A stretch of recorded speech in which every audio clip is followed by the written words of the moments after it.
Good afternoon and welcome to the December 14th, 2016 Legal and Finance Committee meeting.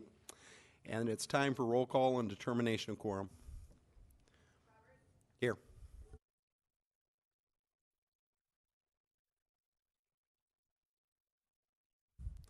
Thank you. And now for the adoption of the agenda. We've got a motion by Wright and a second by Modrick. All in favor?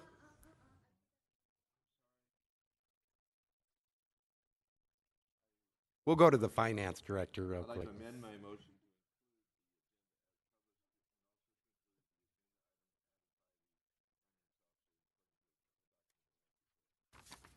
Is that okay? Thank you. We'll make that 18A. Is that okay? So we have a motion by Wright and a second by Modrick for the amended agenda. All in favor? Aye. All opposed? Motion passes. Now we're on to general public comment for items 1 through 12. We have one speaker from Patty Martinson on items 7 and 8.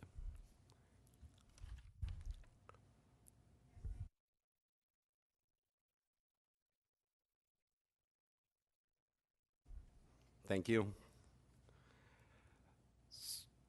So we will close general public comment. We'll go to consent items, item 1 through 12. Would anyone like to pull anything on 1 through 12? Jerry Wright pulls item 7. If there's no other items to be pulled, I'll look for a motion for items 1 through 12 except for item 7. Got a motion by Modrick and a second by Lorente. All in favor? All opposed? Motion passes. On to item 7. Approve Human Services Subsidy Fund allocations. And Mr. Wright, you have the floor. I pulled the item at the request of the chairman for discussion purposes. Thank you. Barb, do you want to speak on this item?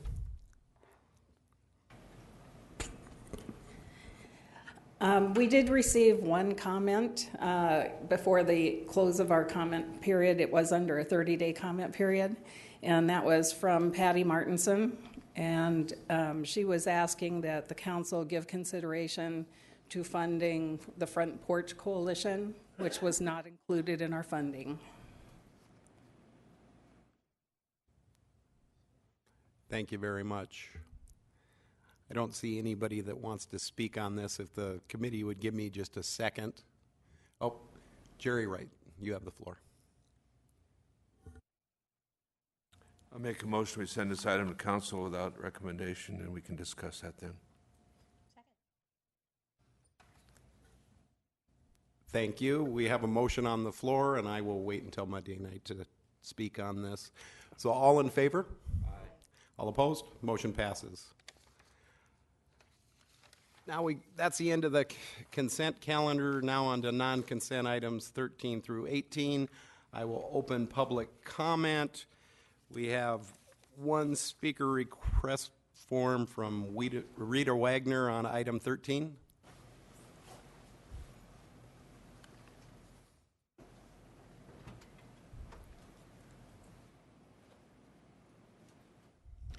Thank you.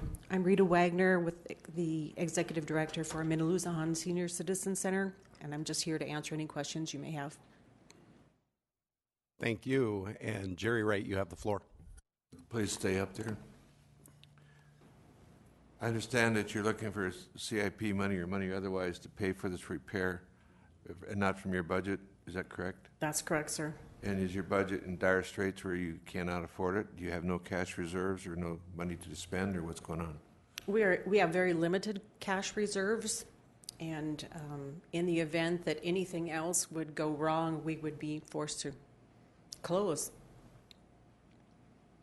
May I ask what your cash balance is, or cash reserve? $10,000. And this repair, if I remember, it was what, 20? There was 3 different estimates on here. There was one for $2,500, there was one for $12,000, there was one for $16,000. The actual cost of the repair or the replacement of the roof is well over $100,000. That's correct. The reason I brought this forward, if you don't mind, if the committee doesn't I mind. will, if I will speak give my time to the chair, thank you. Thank you very much. I brought this forward as, not only as a council member, but also as a board member of Minnelusahan Senior Center. We do have very limited funds, and I think one of the misnomers out there is that we aren't paying for our maintenance cost. One of the reasons that we are in such despair this year is we had over $10,000 worth of maintenance costs that we didn't have budgeted this year. We had to replace hot water heaters, we had to work on our HVAC unit, we had plumbing problems, we had some electrical. So this is just something that we're not budgeted for. We're about $10,000 down this year, and we just cannot afford it. And one of the discussions that we had as a board was we really have an issue with the roof being a maintenance issue. This is a city building. The roof, we believe, part of the building should be paid for by the city. And it's a very little amount of money.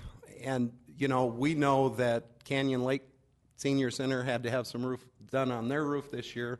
They got the money for it. Well, they had to have the insulation. They got it from CBG. But, and I know that, I believe, Rita, you applied for CBG funds on this earlier in the year. We've been working on this for quite a few months now. Yes. So, you know, so, and also the Mission got a huge amount of money for their bathroom remodel. Well, this is a city building, and we would really like the city to find the funds. It's such a minimal amount of money for the city, but it's a huge amount of money for the people of Minnelusahan. So, thank you, and I will turn it back over to Jerry Wright. Thank you, Chair. Just a couple of questions. They have a lease with us, correct? And the lease outlines that we take care of the major, what does it say, and how old is that lease? The lease goes back to the 1970s, I believe, but it does say in there that any maintenance type things are the responsibility of the Minnelusahan. We do not charge them any rent to rent that building, much less like the YFS, where technically we charge them $1 a year to rent that facility.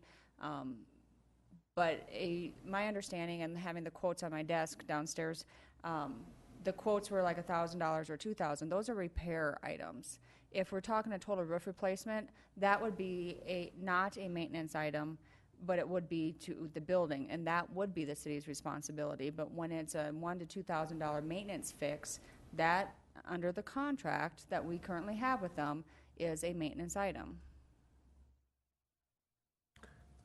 I think this discussion will continue Monday night for sure. If you got only $10,000 and if you're forced to pay a significant amount, you close your doors, that's another issue that's pretty critical. So we need to deliberate on this over the next few days and Monday night for sure. And if there's other options we can look at, let's have it. Thank you. Thank you. Thank you. Councilwoman Modrick, you have the floor. Thank you. Can I bring you back up again just for another question? Yeah.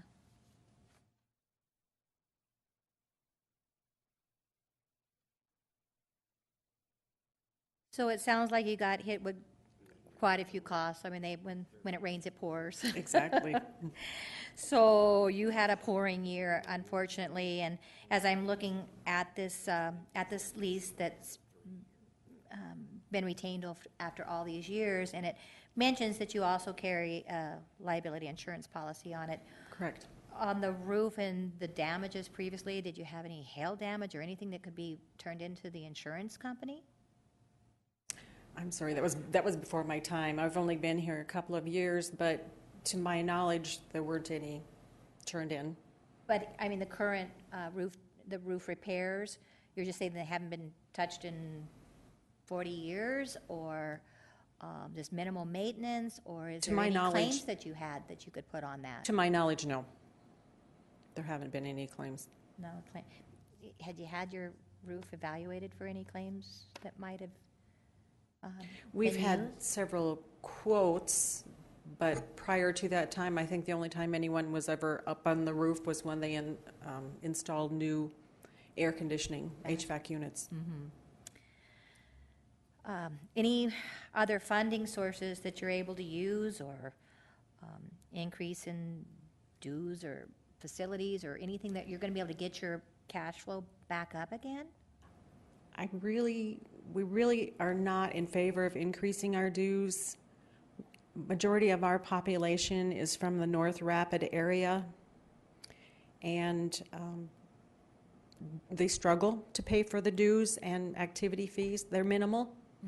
But when you're on a restricted income, and many of them are, and remember the population that we're dealing with here, we don't want them having to make choices of whether they have food or they come for activities. Right, So which is we important. keep them low. We have done a number of other things. We're looking at an additional breakfast. We have a breakfast that's held once a month. We're looking at having additional fundraising opportunities. Oh, good. But that being said, that doesn't happen overnight either. Right. So on your fee structure, when was the last time you had an increase? It's been 2 years. And what is it at now? It's only $20 a year. The activity fees are, for unlimited activities, are $6 a month or $1 per activity. And there are those folks who only come when they can afford to pay the dollar per activity. So I think that's all I have for you right now. Thank you. Thank you. Thank you. Alderman Laurenti, you have the floor. Thank you, Chair. Rita, the critical repairs, do you have any idea what the ballpark figure is on the critical repairs for the roof? the quotes that we're talking about? Correct. Yeah, for the critical parts, obviously replacing the roof is a whole different deal, and that's something the city would step in on, but I'm talking about the critical repairs. The $1,000 quote was basically for someone to go in and just do some caulking, which I think is a Band-Aid approach. The next level was $2,500, and that was just going a little step further. The quote that we thought was probably the best was the one that was right at $13,000, and that would be to actually do some, lift up the membrane. Thank you. Lift up the membrane and seal it appropriately. So the current balance, you said, of the Minaloosahan is around $10,000, you said? $10,908.87. So why not do the $2,500 repair? I think the rub is that it's a city building, and they consider the exterior. It's kind of a frightening thing because the age of the building, 1975, 1976, we're having more and more repairs that should be planned. Windows need to be replaced. It could be much more energy efficient if we could eliminate the drafts in the building, if we could do those kind of things. So those are the kind of things that we see that need to be done in the future, and this is just... I guess my question to you is, can you, and maybe this was already asked, has any money in the last 2 or 3 years or 4 years been put into the roof structure by the group? Okay. Only to the HVAC system. Okay, so nothing with the roof. How long has the issue with the roof existed that you're aware of? Well, I've only been there for 2 years, and it's gotten increasingly worse. Okay, so it would seem to me that it would be prudent, just like anybody who might be leasing a building or in a situation where they have an agreement where the maintenance costs are part of the understanding, the memorandum of understanding or the lease agreement, and that's part of that lease agreement, that you would want to take care of that as it happens so that it doesn't become an even more expensive repair. So I'm in favor of doing certain things that the city needs to do, but when we sign these memorandums of understanding or lease agreements, regardless of how old they are, maybe the council will have a different opinion Monday night, but My opinion is that we enter into these agreements not so that we can change them constantly, but it's so that we can uphold them. That when we start making little caveats and we start making exceptions, we're going to find all kinds of different groups who have agreements with us and memorandums of understanding.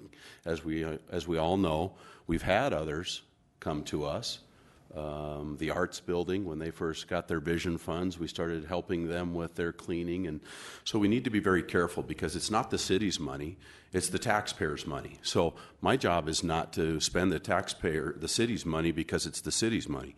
My job is to be extremely prudent and conservative with this money that the city receives from the people. So I'm of the opinion that we need to make sure that we're upholding these agreements, whether it's a popular decision or not. I'm not here to be Mr. Popular, and none of us were elected to be popular. We were elected to do what's right for the taxpayer. So, if this becomes a situation where it becomes a responsibility of the city, I am more than willing to be 100% behind that. But when it is part of an agreement that the city has signed, regardless of how old it is, in my opinion, we need to make sure that we're upholding those, not just because of the Minaloosahan situation, but because it's prudent and it's right for the taxpayer. I yield. Thank you. Alderman Wright, you have the floor again. Thank you. Actually, this will tie you well into the next item. That's fine. I'm done with you. Thank you. We have a 40-year lease, and apparently we have no sinking fund for that building? We're not. If we had to do a roof repair, we would have to go out through the CIP committee to get that funding set aside, much like any other building that we have that we are responsible for that type of, improvement. The other one that comes to mind right now is the Red Cross building, our old fire station number 7. They are also having roof issues, and so that's the same well that they would go to is through the CIP committee. Maintenance costs, we do have a couple of agreements kind of going off of what Mr. Laurenti said, such as the Journey and the Doll, where they are city-owned buildings, but our agreements with them says that we are responsible for the maintenance of those buildings. And so we either pay for the maintenance or give them funding to pay for the maintenance. This lease is different because they are responsible for the maintenance costs. We don't put money aside for those types of things when they're responsible for it. This is, again, another kind of similar thing is the visitor center out on Elkvale. They also are responsible for their maintenance type things. An issue that we had with them is their skylight is broken and it's going to cost like $50,000 to repair it. Nobody wants to do that, and their lease is old, but we're at this point they're still responsible for repairing that. And because that's what's in the contracts. Not that it would fix this, but the other option is to renegotiate that contract because it is from the 70s. I'm using this item to emphasize the discussion I've had with other committees and groups before, that we build things without planning how we're going to maintain them in future years or replace them. We've had discussions when the Compass Committee is existing and so forth of a building management program and a fleet maintenance management program. We still don't have those, and I think that gets us in trouble continuously, and it takes the courage of this council. Yes, we're looking out for the taxpayers' rates, of course, but we're also looking out for their assets, and we as a council have done a very poor job for years of setting aside money or funding adequately to maintain and take care and replace and repair these things, in my opinion. And this is just one of many. I don't know how many buildings we got. If I remember, it was like one time it was like $400 million worth of buildings that we own, some phenomenal amount. And our sole source for contingency, if we have a problem with one of those buildings, is either in that budget of that department. It's an enterprise fund, may be easier, but there are funds like parks and fire and police and everybody else is on the general fund. The only reserve we have is CIP, and that's for capital improvements, not for maintenance or repair. So I think we're doing a bad job of managing the city, in my opinion. And it's not staff, it's us, all of us. And I'll cease and desist in a further discussion of this because I think we'll continue it Monday night. I've said my piece. Thank you. Thank you. Mr. Laurenti, you have the floor again. Thank you, Chair. And I just want to respond to that because I think we need to make sure we understand what we're talking about here. These buildings are owned by the city, which is exactly why we enter into these memorandums of agreement and these lease agreements. That is to make sure that those buildings are taken care of from a maintenance standpoint. Major repairs, which are under those agreements, are handled by the city. When the problem we have with this city and many of its elected officials is this in my ward or is this not in my ward? Am I going to support this because it's in my ward or not in my ward? I'm not saying that that's the particular case on this particular issue, but the problem we have with the management of these agreements, which we all apparently prove at one time or another, and councils before us, is the enforcement of them. We need to enforce these agreements. That's why we have them. We can't willy-nilly enforce agreements based on the group or based on who it is or from what ward they are. We need a uniform policy, and that policy is to have these agreements and then make sure that we enforce them, whether it's popular or not.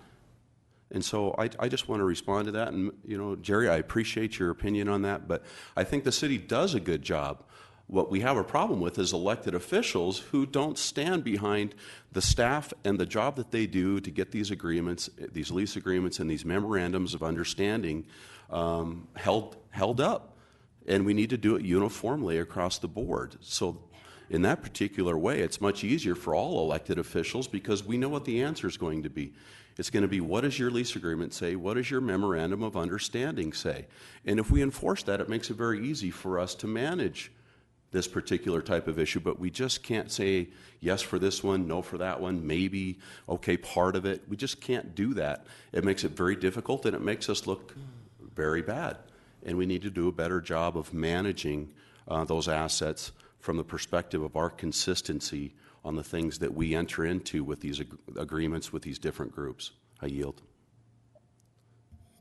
Thank you, Mr. Laurenti. Mr. Wright, you have the floor. I was done, but not now. And I'm not arguing with Steve on his point of us holding to the agreements. That's fair.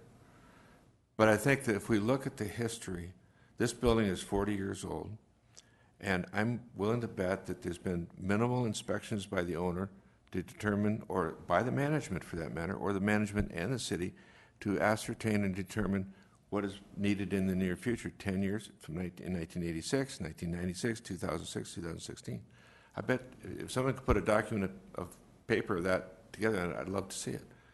But we have a history, a lot of buildings out there in the same boat. And my point is this: we have assets that we need to manage better by looking at what they cost, what their long-term costs are, what we need to be investing in them to keep them in good repair, and we're not doing it. If someone can prove me wrong, I'd love to hear it. But we go from year to year, and if we have a problem, we take care of it.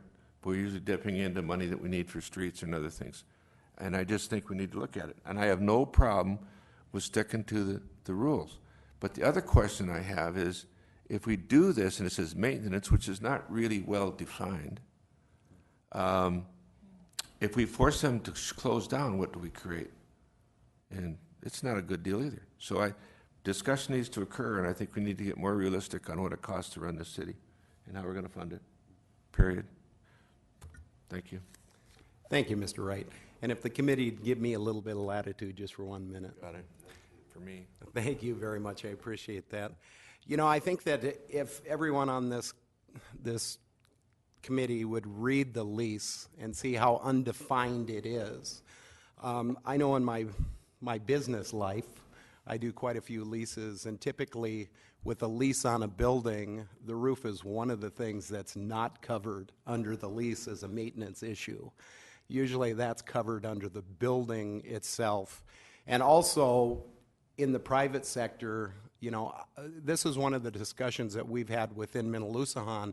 In the last hail event, the city says it was inspected, but we had buildings on both sides of us that had some work done to it, and Minnelusahan's didn't. So we really don't know whether it was inspected in the last hail event or not. You know, I think if, and I'm going to kind of point this to Mr. Laurenti because I don't think you probably read the MOU, but if you read the MOU, it is very vague, And I think it is time after 40 years that Minnelusahan probably comes in and renegotiates it, so we know exactly what we should pay for and what we shouldn't pay for. But one of the things that I know as a board that we're really worried about is if we end up having to pay this $2,500, and I think if we do have to end up paying it, there's people in the community that will probably step up if the city's not willing to take care of their own building. So, but if we have to do this, and this is just a Band-Aid fix, are we going to have to do it again next year? And the year after that, and the year after that, until CIP comes through to replace the roof on that building. So, you know, it's one of those things that could become a gigantic cash drain for a group that already has struggles with keeping their doors open for a wonderful group of people. We have 700 members, and, you know, I have helped other buildings and other wards with problems too, and other people in other wards with problems too. And just because this is in my ward and because I'm on the board I don't think that I have some kind of a conflict here. To me, it's pretty simple. It's a city building. It's a major issue. You know, 2 years ago, Mr. Lorente, when I spent $1,000 of my own money to do maintenance issues at Minnelusahan, I didn't come in and ask the city for any money then. So anyway, I just want to say this is dear to my heart because of the people that are there. They have worked their entire lives, most of them in Rapid City. They've contributed to this community. They've been veterans. They've been wonderful people. So I just hope that the city will step up and help them out when they're in need. You need a motion? Yes, I do. Need a motion, make a motion to send this to council without recommendation. Second. We've got a motion from Mr. Wright and a second from Mr. Lorente. All in favor? Aye. All opposed? Motion passes. Thank you. Item 14, acknowledge Capital Improvement Program Committee monthly update for November 2016. Mr. Wright, you have the floor. Thank you. I was at Public Works, and I was amazed this wasn't pulled, and I think this is not meant to be critical of anything, but it ties in very well with what my discussion was in item 13. At the CIP committee, we were talking about how we program for money and how it's laid out and how it's expended, and then we also discussed this at great length at our council retreat a few weeks ago. And I have asked, and I think it's coming hopefully from staff, that we're going to have a better disclosure to the council on how we lay out our capital improvements program for the city to include the CIP is only one source of funding for our capital improvements. Others are our utility funds like water, wastewater, solid waste, and also we have some money, I used to call it urban systems, I don't know what it's called now, federal money for highways, et cetera, et cetera. So we can get a better feel as a council how we're doing in programming our infrastructure, our capital improvements. And I think we all know that we could certainly use more money if we could find it to improve our streets. That's a given. And we've seen things moving around on funding major equipment purchases such as fire trucks, which are fire departments, a property tax entity. They don't have a rate that they can charge. So I think that the direction and discussion at that meeting was very good, and I think that the council needs to be better appraised and better aware of and made aware of how our capital improvements are funded, and there's, if you look across most of the projects, especially in the street area, there's money coming from water, wastewater, drainage, and CIP, maybe from federal highway, and so forth. So I just think that we need this disclosure so we can understand it, because in our discussion at the retreat, I think some of the council members, especially the new ones, did not realize that CIP is not the only source, and it is not the committee that reviews all of the capital improvements. It actually comes to us there and in budget process. So I think I'd like to see a scorecard, or not scorecard, it's not, that's the wrong word, a layout of how things, what the project is, what it's going to cost estimate, and where the money's coming from, and status, and so forth. And that was where our discussion went. That was worthwhile, and I hope we have some discussion Monday night. Thank you. Thank you, Mr. Wright. We have no one else speaking, so if I can get a motion. Have a motion from Mr. Wright and a second from Ms. Modrick. All in favor? Aye. All opposed? Motion passes. Item 15, introduction and first reading of ordinance number 6152 regarding supplemental appropriation number 6 for 2016. Have a motion by Mr. Wright, second by Mr. Lorente. All in favor? Aye. All opposed? Motion passes. Item 16, second reading and recommendation of ordinance number 6149, an ordinance to revise the calculation for the utility rate relief program by amending section 13.08.430C and 13.16.360E of the Rapid City Municipal Code. Have a motion to approve by Mr. Lorente and a second by Alderwoman Modrick. All in favor? Aye. All opposed? Motion passes. Item 17, second reading and recommendation of ordinance 6150, an ordinance to revise the late fees applied to utility bills by amending section 13.08.470, 13.08510, and 8.08.070 of the Rapid City Municipal Code. Have a motion by Mr. Lorente, a second by Modrick. All in favor? Aye. All opposed? Motion passes. Item 18, second reading and recommendation of ordinance 6151, an ordinance to repeal the rebate program for appliance and fixture installation by deleting section 13.08.495 of the Rapid City Municipal Code. And Mr. Wright, you have the floor.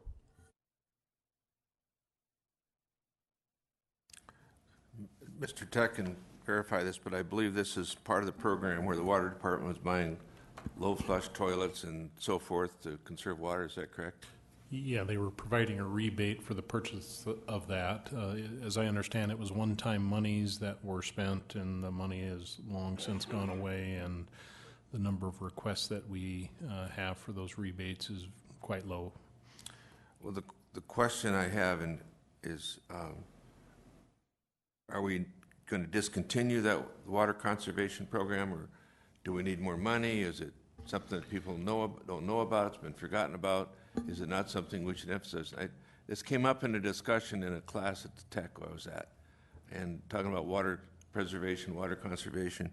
And I mentioned this, and they were kind of shocked. And I just kind of agree. I mean, if we're worried about water conservation and protection of water resources, should we not at least continue this?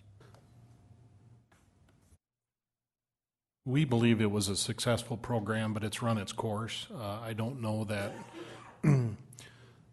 re-advertising or rebuilding the program is going to result in any additional requests than we received today. High efficiency appliances as far as water conservation, high efficiency toilets or low volume toilets have been on the market for decades. And that's about all you can buy anymore. So to incentivize people to replace those, I believe, has run its course. Okay, the other question I will add to this is, what are we going to do, or can we do more to emphasize water conservation through programs other than this one? Are we doing something, and what are we doing? I'm asking the same questions Monday night, too. So. Yeah, the biggest thing that we do now is our odd even watering in the summertime. That is a huge water conservation for us. Back in the 1980s, late 80s, when we had roughly 12,000 water customers, our peak usage was over 30 million gallons a day.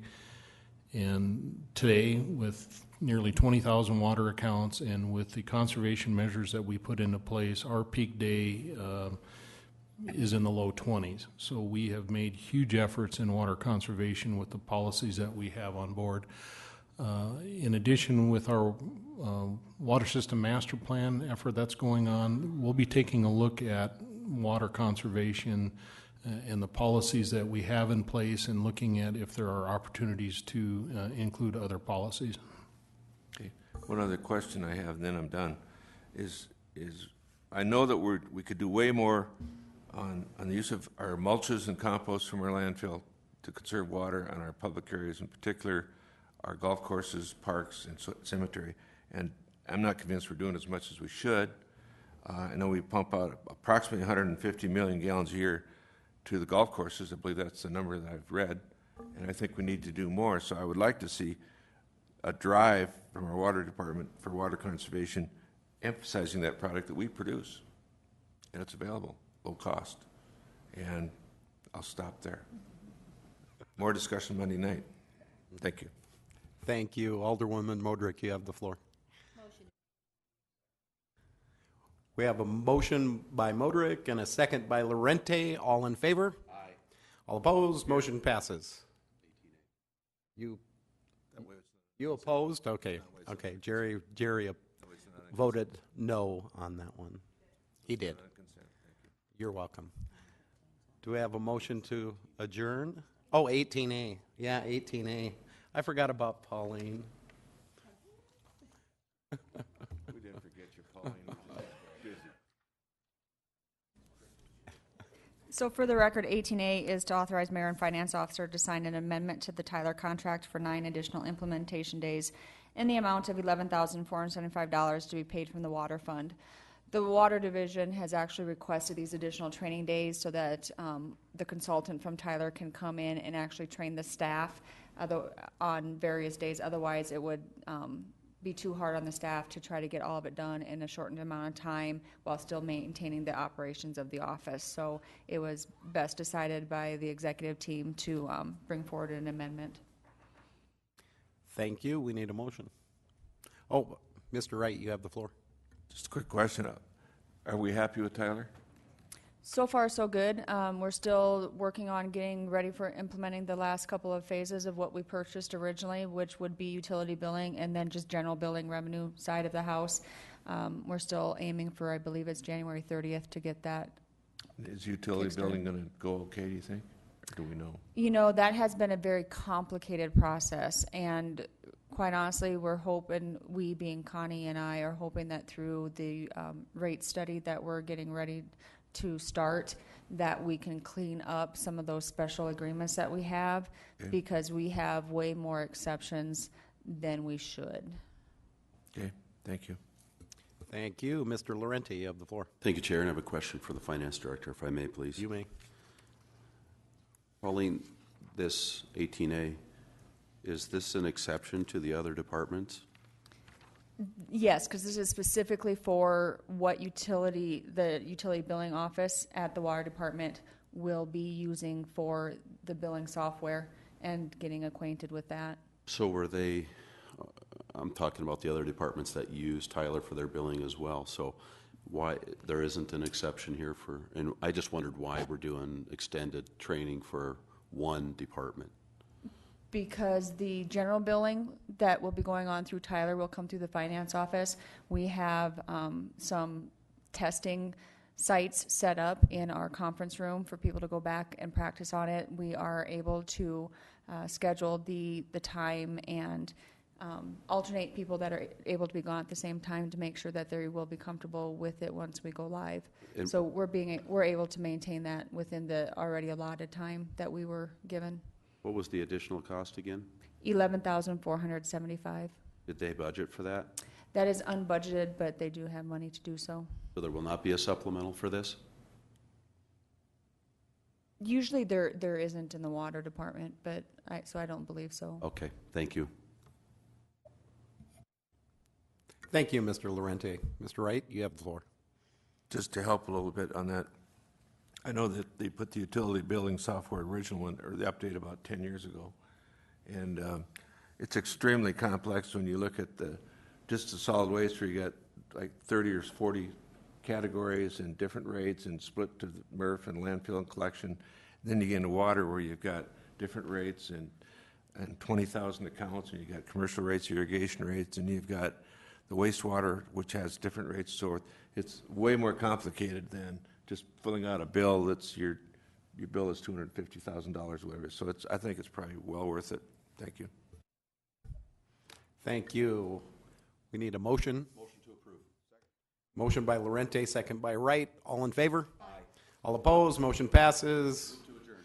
Motion to adjourn by Mr. Lorente and a second by Modrick. All in favor? Aye. All opposed? Here. Jerry's opposed to leaving, so Jerry, stay thank you very much. here.